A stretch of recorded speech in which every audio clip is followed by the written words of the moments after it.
What is up guys, I'm Francis the instructor, back with Get Licensed Driving School, and in today's tutorial video we're going to talk about how to drive safely on rural roads.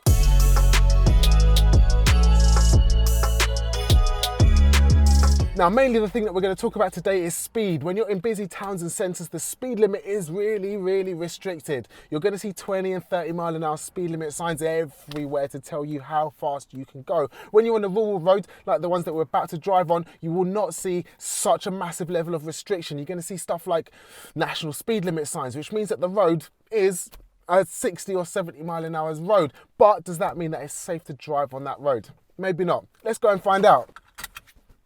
Okay, so this road looks super clear. It's very rural and it's not like the kind of roads that you've driven in if you're from London, Birmingham, Manchester, Leeds. There's no road markings on it at all, so you don't know where the edge of the carriageway is. There's no road markings to tell you where the middle of the road is either. But let's be sensible. Where should we position ourselves on the road? Middle of the left half. It makes sense, right? If there's a lot of stuff happening on the left, we can move slightly to the middle if there's nothing coming towards us. But let's keep a nice safe position and have a look at the sign that's up ahead. So if you've done your theory test, you should know what that sign means. That sign means that we are going onto a road with the national speed limit. The national speed limit on a single carriageway, which is this. If you don't know what single and dual carriageway means, watch this video. The road speed, legally, we could go at 60 miles an hour in this video. I'm at 47 now, and I feel like that's the limit of how fast I would like to go. There's a cyclist up ahead, and I'm gonna give them as much room as possible.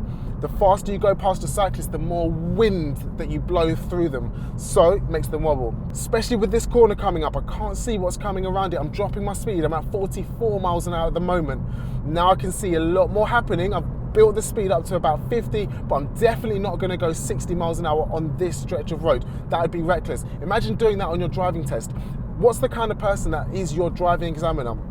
They care about road safety. If you're going down this road, look how narrow it is, at 60 miles an hour, nearly motorway speeds, they're going to think that you're reckless and not taking your driving test very seriously at all.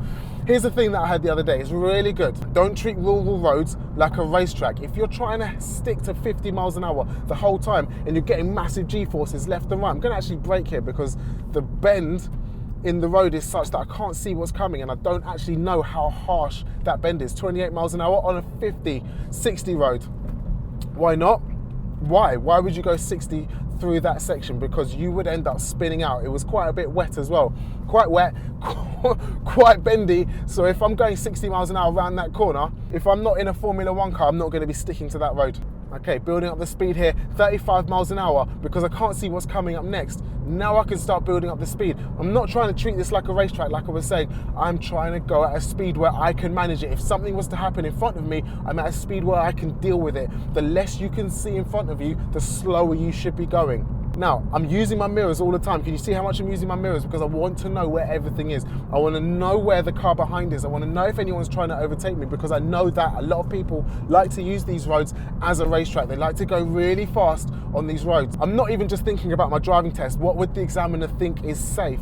I'm thinking about my safety. If I go 60 miles an hour right off my car, how much trouble am I going to be in? How am I going to get to work? How am I going to do anything?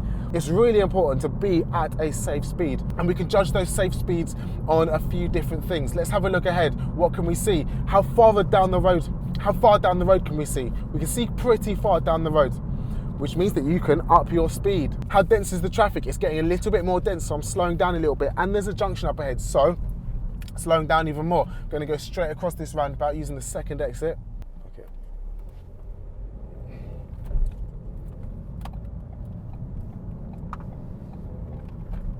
Okay, so now how far ahead can I see? I can't see very far because there's a blind corner up ahead of me. That hedge is really blocking my vision. 38 miles an hour feels good for this section of road. I'm slowing it down now because I don't know how tight this corner is. I don't know what's around it either. And there's another corner coming up here. It looks like it's cresting over a hill as well. So I don't know what's coming. There could be a tractor in the road. We've got to think, who's using these roads? Farmers could be using this road. There could be a massive tractor oncoming as I'm skidding sideways around that corner at 60 miles an hour. Do I want that? 100% no. Why not?